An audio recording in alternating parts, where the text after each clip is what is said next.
ঠিক আছে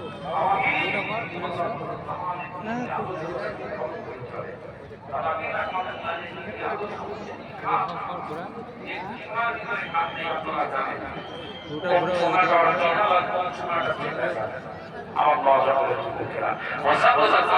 কি খাচ্ছ আপনি আমাদের কাছে নিয়ে গেছেন সেই কি আমরা শুরু করি আপনার নিজের জীবনটাকে লাইটিংটা করো উপরে কথা বুঝতে পেরেছেন আজকে গোপন আলে ওলামা আপনার সমাজের মধ্যে ভাইরাল হওয়ার ক্ষমতা বন্ধ করবে বহু রকমের কোরআন হাদিস দিয়ে আপনাকে বোঝাবে কিন্তু আপনার সমাজের মধ্যে যখন কাউকে বসাবেন আগে একবার চিন্তা করবেন বাবা কানুনকে কি লড়াই করেন না রেখে তারা কিনা আর যে ওয়াজ করছে বক্তা এক আসমান জমিন খারাপ হয়ে যাবে তখন